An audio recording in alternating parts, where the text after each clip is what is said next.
tariki 26 ukwezi gatandatu isi ihimbaza yibuka igihe hashigwaho amasezerano mpuzamakungu ajanye no kurwanya ihohoterwa rya kiremwamuntu n'andi mabi arikomokako, kuko hari tariki 26 ukwezi kwa gatandatu umwaka w'igihumbi kimwe amagana 1987 igihugu cy'u Burundi naco cace kiriteko umukono kiragemeza yuko ligiye mu mategeko agenga Burundi tariki 18 ukwezi kwa kabiri umwaka wa 2093. Turiko turaraba mu Burundi kuva itegeko ligiyeho kuba mpuzamakungu rigwanya ihohoterwa rya kiremwamuntu n'andi mabi yose arikomokako, ndetse rikaca riba n'itegeko ry'igihugu twita national mu Burundi. Sagaseswa rumuri ihohoterwa rya kiremwamuntu riracibonekeza cyane hirya no hino mu gihugu. Ubwoko bw'ihohoterwa rya kiremwamuntu tubona hari ihohoterwa rifatiye ku mubiri, hari ihohoterwa rifatiye mu mico, mu kibano. Muri bimwe turabona yuko hari mu ntara za Bubanza, intara za Bujumbura, intara za Rumonge, intara za Makamba, yuko abene igihugu baguma bahohoterwa cyane cyane imfuvyi, abapfakazi, abantu nikora n'abandi bose batwagwa amatongo yabo bifatiye ku kintu bita peyizana. Muri ico gerero hariho ibintu turabona kabisa byimonogoje kandi bibabaje bigomba guhagarara. Turavye yo muri nk'akarorero mu komine Mutimbuzi, zone Maramvya, hari igikorwa giko kiraba kibi gishobora gusubiza igihugu muri kahise ka kera, ugasanga turasubiye imwe twabona twumva kera mu 1972 abantu batwaga amatongo bakayatwagwa n'abantu ico gihe bafise inguvu. None umunsi wana vyarasubiye gushika naho shingwa CNTB kuri umunsi kabana sentare dasanzwe abiko bitera amatara atandukanye. Ati gute hari akagwi k'abasuma katanguye kuva mu mwaka wa 2015 n'ubu kakiriho gafata amatongo y'abene gihugu karayihagira agaca bakorana n'inzego zimwe za leta, abakozi bahita bamwe bato basanzwe n'izindi nzego za leta nkuru bagaca bafata itongo ry'umwene gihugu bita peyizana, kuko peyizana iba yitwa mu turavye itegeko ingingo y'amagana 55 itegeko riganga amatongo mu Burundi rivuga yuko peyizana umwene gihugu wese yahawe itongo peyizana ryasinywe mu mwaka wa 2011 agiye gukira naryo baringana 66. Uno munsi rero harakagwi k'abasuma gakorana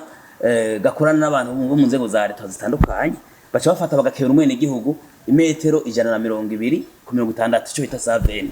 inyuma agacasigara imetero 480 ku 60 bagaca bayitirira ngo ni domaine ya leta, ngo hagiye muri leta. Uravye rero bavuze ngo hagiye muri leta, ubwo nyene aho kagwi gaca gasubira inyuma, hamwe bavuye muri leta gaca gapasagura amaparisera,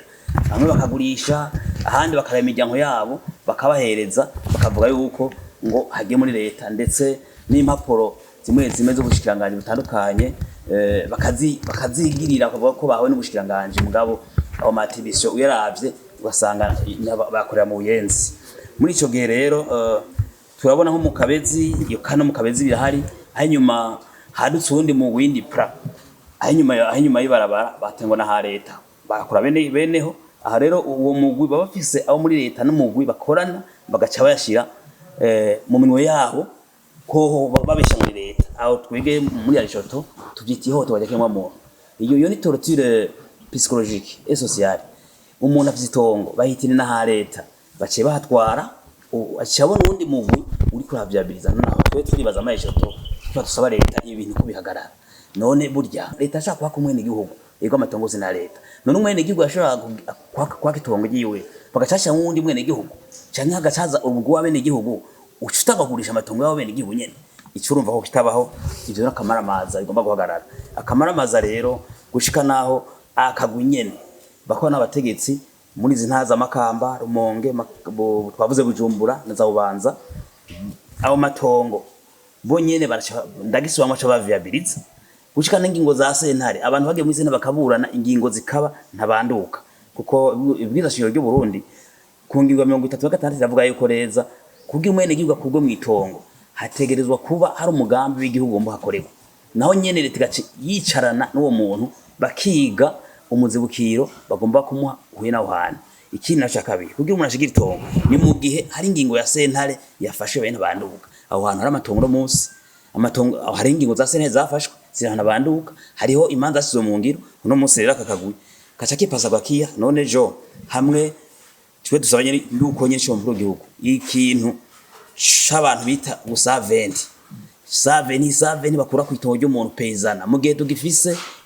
itegeko ry'u Burundi code foncier itegeko ry'amatongo y'u Burundi gemeza no yuko iryo payzana umwene gihugu yayegukiye wese mu gihe atahindi itegeko bavuga ko mwa usaveni twabironde twabibutse ni ku muntu umwene gihugu ejo rero hazoba izingo za sentare zihari ejo bafise impapuro amadokima ejo bazoboranya leta bimwe vya 2022 dusaba rero kandi urumva yuko umugurwa gihagararira kuko nibwiza shingiro ry'u Burundi remeza ko mva mu itongo no guhagararira yuko mu gihe ko muko atabihagarariye nahaguruke kubwire ejo ntibarovuye yuko biyashingiro ry'u Burundi benshi bariho nyanza inzego ziwe bakora n'ubwo basuma ahari ntiyabihagurukiye ndibaza yuko nka Kayo Marambya ndibaza mu bimugwa bayizi nibahagurukire kuko batohoze abantu biha amatungo y'abene igihugu ntabwo ari leta none leta kuko leta yari leta yateza gucishira imigambi ya leta umugambi wa leta ikintu d'intérêt public ni soko ni bitaro n'amashuri ni vuriro ni kambi giseke cy'ipolisi ni migambi y'igihugu mugabo urumva dushaka kubwira imigambi ya leta mu gihe twamwe y'igihugu ugacugaruka wenyene ugaca uhijagira ikindi naco kigoye tuko tuyobona muno munsi mpuzamakungu twovuga wari kugwanyaho tubatekemo mu nandi mawe komokako turabona guhagarika abantu bidakwije amategeko hariho guhagarika kwije amategeko turabona abantu banyuruzwa icyo urumva nakamaramaza ngomba guhagarikwa turatanga karorero nk'abantu baba bariko barahagarikwa bidashiye amategeko hariho Kayo umuntu witwa Edouard Ndayisenga numwigisha kuri lycée Hozana muri commune Rutegama province Muramvya yarafashwe kubera yavuze amanyanga ariko akogwa n'abayobozi b'ishuri akorera uno munsi yaciye afatwa ari mu mvuto afunzwe astadosi yimariye iminsi mu gace k'ipolisi irenga 15 urumva yuko uburenganzira bwo kufata funga muri dashe mategeko byohagara no kumuntu ndashaka guhanwa mu gihe agwanije yerekanye amanyanga iki naco twovuga hariho kudahana tubona no munsi mu gihugu cy'imonogoje kushiza kuno munsi wahariwe amaba atandukanye niho tubajya muntu kubigwanya tuko turavuga yuko dushikirana babikorewe twovuga akarorero hari umuntu witwa Tunugurujani ni muri komine Mutimbuzi mu Rubirizi yibwa itongo nk'ivyo twavuze nyene n'abantu n'akabwi k'abantu twarashikirije muri ico gihe igitongo giye gushikana umukuru w'igihugu nyene yenshi umukuru w'igihugu wenyene avuga atanga itegeko yuko umupfakazi asubirwa mu itongo giye muri iki gihe umukuru yaravutse ntarasubizwa mu itongo giye bwabugwe bwibire mu itongo giye none habuze ibyo abantu akumva karakamaramaza mu gihugu bwo n'amategeko aho n'umukuru w'igasigaye avuga hakabandi bantu kandi kabu bose bagasemerera bakadomako hari inyandiko nyinshi no fasoni yase kwandika umukuru twe badwaye copy na twarasemereye ndetse n'umushingiza manza mukuru izera kubiga twaramwandiki mugabo bantu nta numara none twese tuvuga ko no munsi mpuzamakungu wahariye kugwanyaho tubajemo munani mu mabi yose ikomokako ngo birerate jera gute kandi hari abantu badakogwako bibi by'umuntu bakagumaho ni binyene tuguma tuvuga yuko ibintu bidahindutsa ari kibazo ikira cyo gikomeye turabona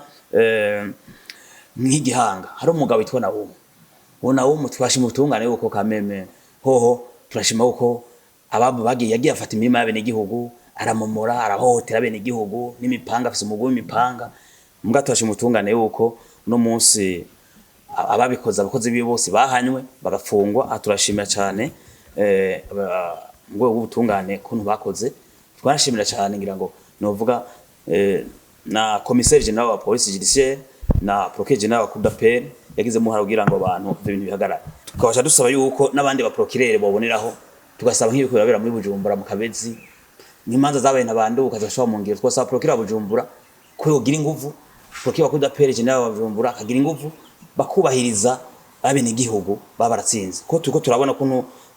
nko mu ntara Bujumbura tuko turabona ko procureur akora cyane tuko turabona nka procureur wa Kudapel nawe nyina akora cyane nko mu ntango abo turabashimira zo turabadomako muga turavuga yuko nk'imakamba naho procureur makamba mu ntara vraiment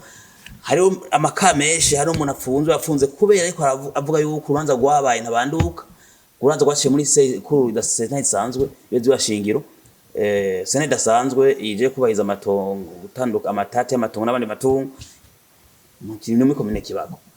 yaciye afunga umuntu no mu ryango amaze gusabwa kenshi n'amakete apoje y'amariki yatse kwashikiriza akona kamara amaza mu gihugu urumva muno munsi dimbaza umunsi mukuru akaba ari abantu barengeye amategeko kina twovuga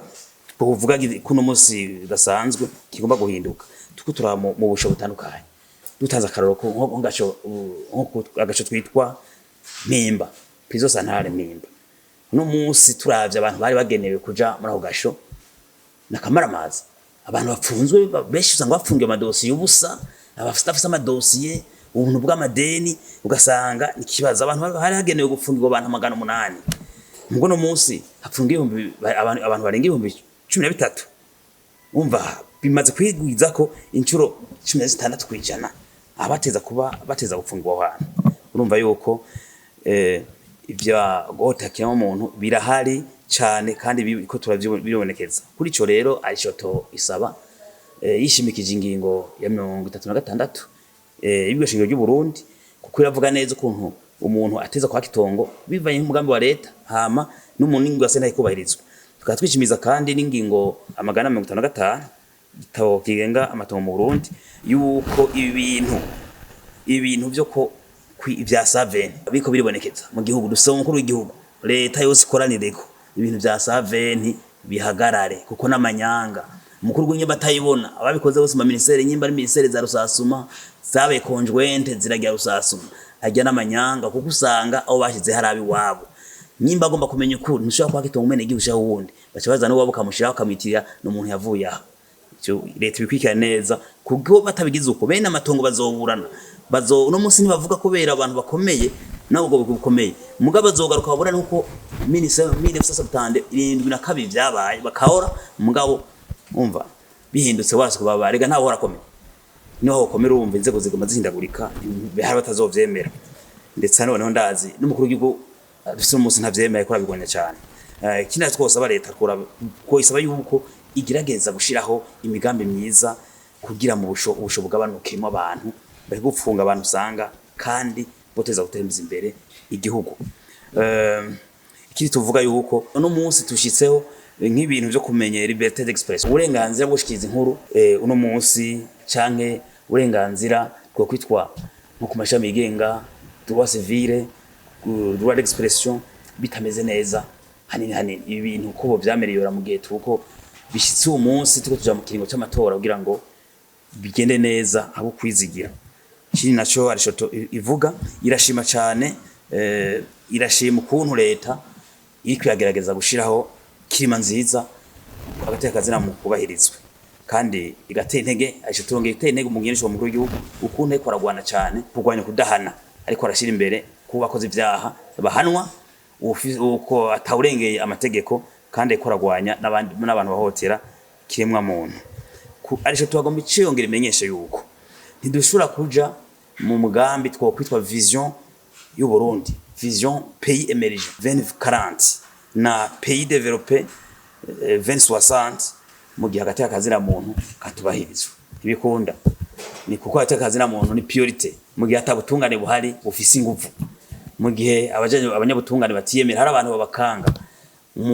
mukuru wa sentare imanza zigahera nko gushikiriza akaba muri yo dosiye umuntu akomeye yivye Prokeri yavuze ngo hagarika ngo jewe ngo ndo muri ndi general kanaka ndi mutegetsi minize kanaka ndo muri documentation ngo ndi muri dosiye ni bwanje ivyo biteza guhagarara ati dusaba mu kurangiza neza yuko abacamanza biyemere